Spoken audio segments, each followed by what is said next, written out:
Live from the entertainment capital of the world, Doug Basham. Hey guys, Doug Basham here. My website is DougBasham.com. My email, doug@DougBasham.com.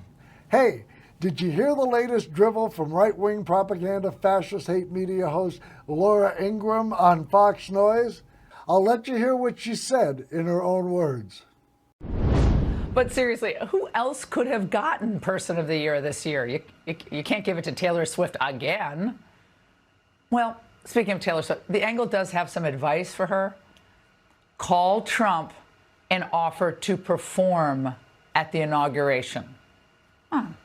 It'd be smart for Taylor Swift and another great moment of unity for the country. Come on, Taylor. Are you ready for it? Absolutely. Look, anything's possible. It's almost Christmas. We've seen a lot of miracles this year. Trump barely misses getting killed by an assassin's bullet. Then he goes on to win the White House. First, one person's miracle is another person's lousy shot. Second, what I call rampant, reeking Republican hypocrisy. Someone calling for unity who shills for Donald Trump. And third, on what planet would it be a smart move for Taylor Swift to do this? Why would she even consider it? She has class, whereas Trump has none. She is a role model for decency and integrity, neither of which Trump possesses.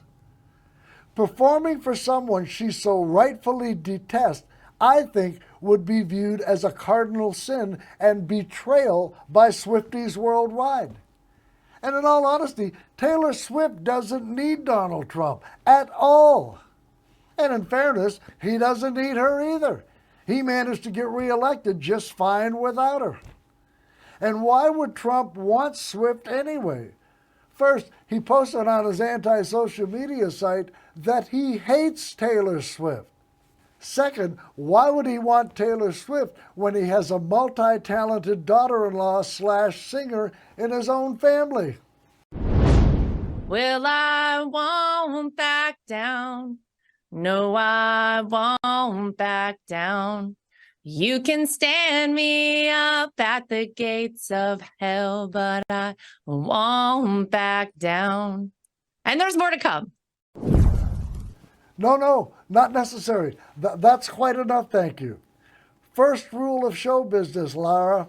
Always leave them wanting more, or in your case, less. And I can't confirm this, but rumor has it, every time Lara Trump sings that song, Tom Petty rises from his grave only to die again.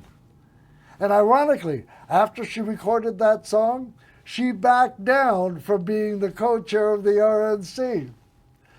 That was like when Trump started selling Never Surrender merchandise the very day after he surrendered to the authorities in Georgia. Or like when Trump's brain-dead mega cult base says, Trump doesn't get enough credit for the vaccine. Did you take it? Oh, hell no, that shit's poison. But that aside, on a more serious note, on the most serious note, part one, what I just called and have long called rampant, reeking Republican hypocrisy.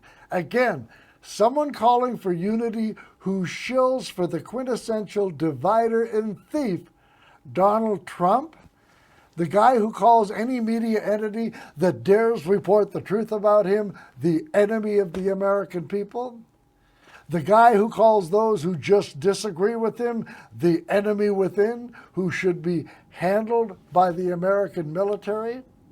Donald Trump is the polar opposite of a unifying force.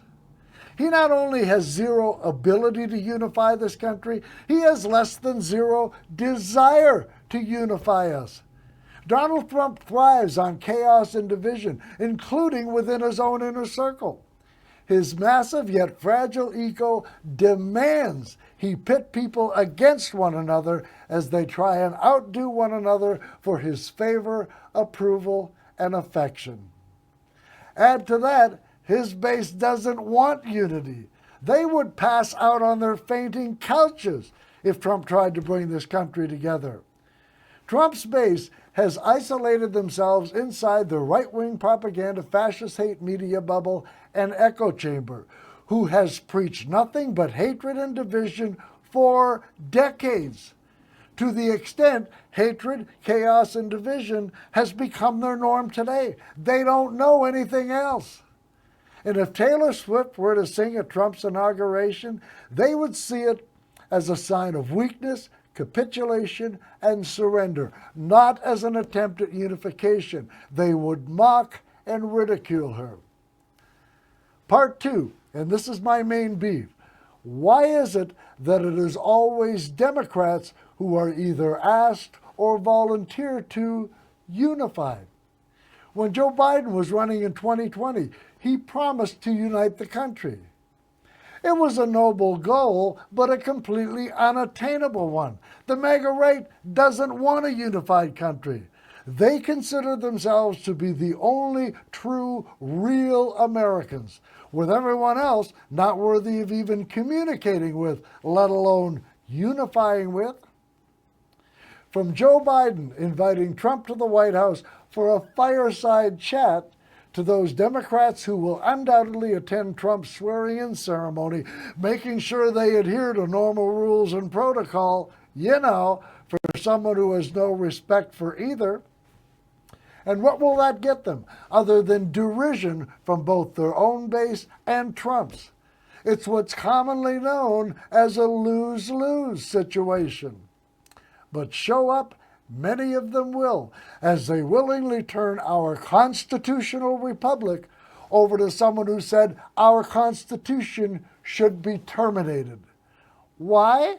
So that they can feel good that they honored our Constitution? Please go to my website, DougBasham.com, and I would be grateful if you would click on all of my social media links and subscribe, follow, like, comment, all that good stuff. But if you can only do one, please subscribe to my YouTube channel. And most importantly, please share and repost my commentaries. We're all in this together, folks, and anything we can do to help each other only helps our nation.